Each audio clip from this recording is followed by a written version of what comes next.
लक्ष्मण और सीता जी के साथ 14 साल के वनवास के लिए जाते हैं, तब हजारों हजारों महात्मा भगवान श्री राम को देखते हैं।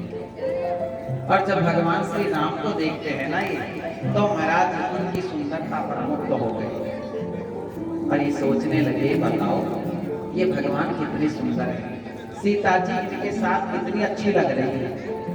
अगर हम भी इनके साथ रहते, भगवान का हमारा सानिध्य प्राप्त होता, कितना अच्छा लगता।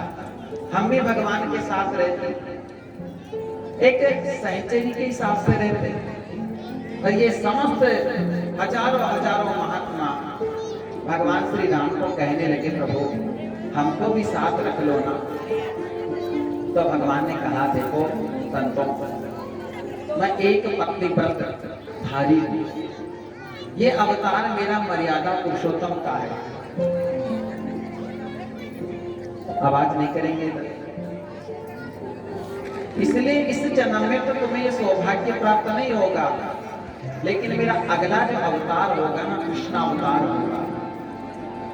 और इस कृष्ण अवतार के अंदर तुम उन महात्माओं का कहा कि तुम गोपियां बनकर के आना और मैं तुम्हारे साथ रहूंगा, तुम्हारे घर माखन की चोरी करूंगा, तुम्हारे साथ आनंद के साथ क्रीड़ा करूंगा, तुम्हारे साथ महाराज करूंगा।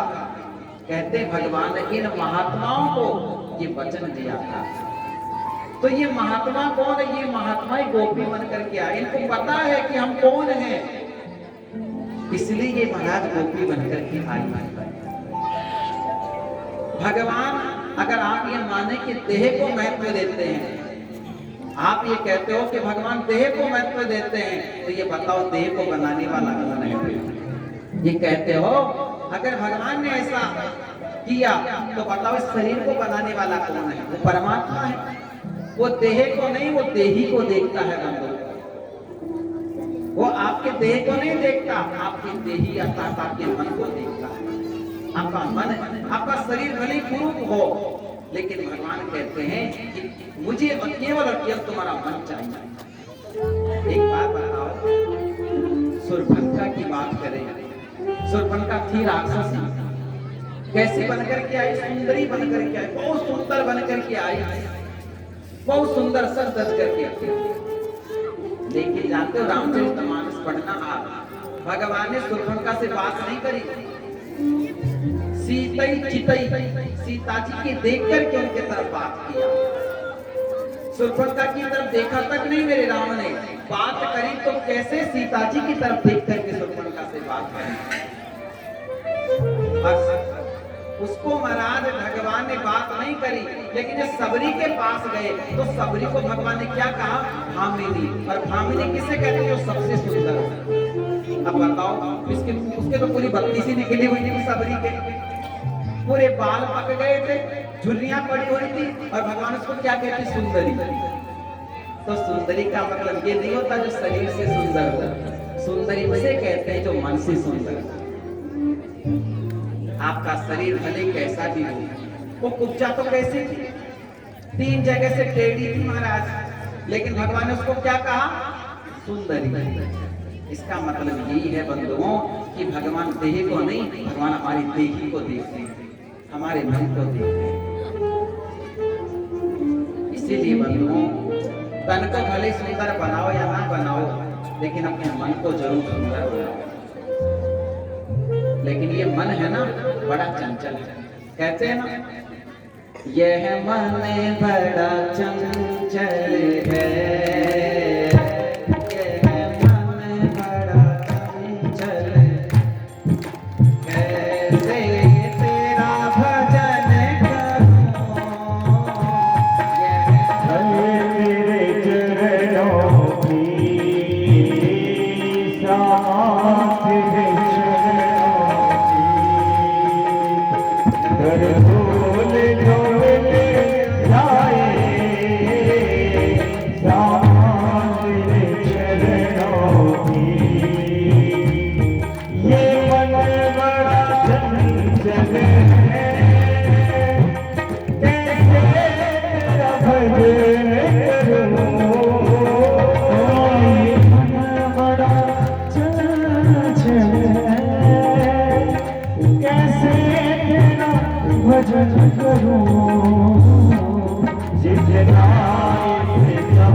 भैया, अगर मन को सुंदर है ना तो समझ लेना आप बहुत सुंदर हो।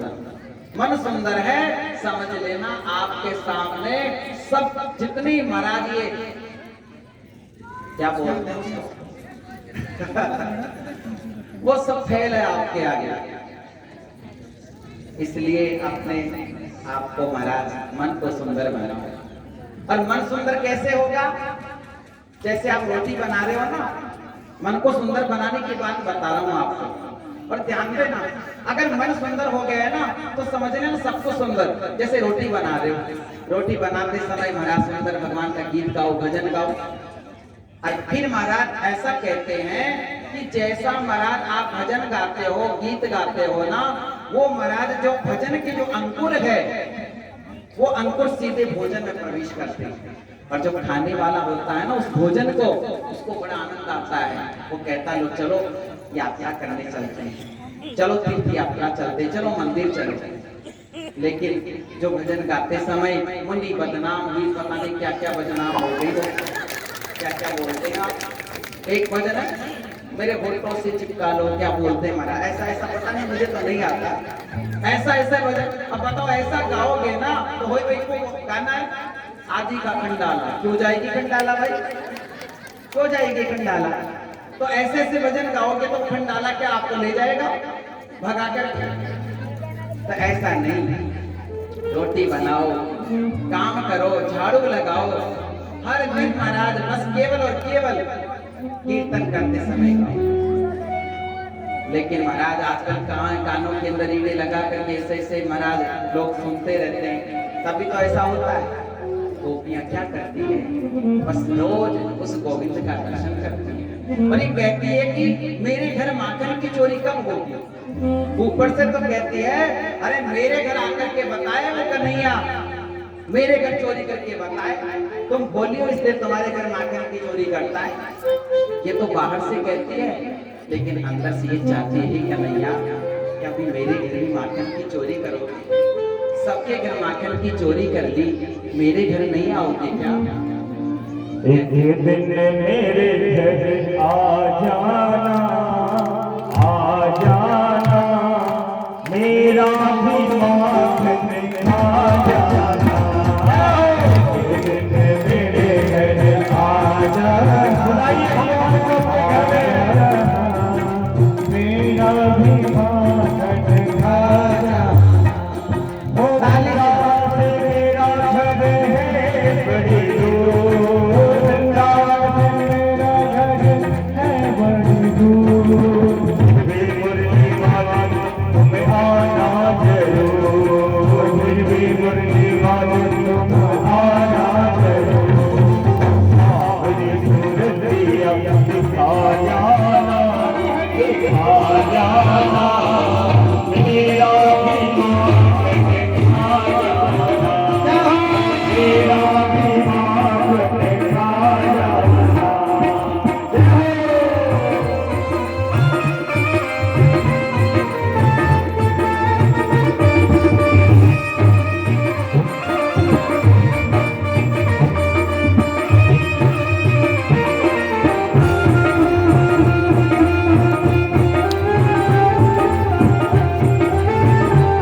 तो महाराज सबके घर चोरी हो गई, लेकिन एक गोपी थी जिसका नाम था प्रभावती।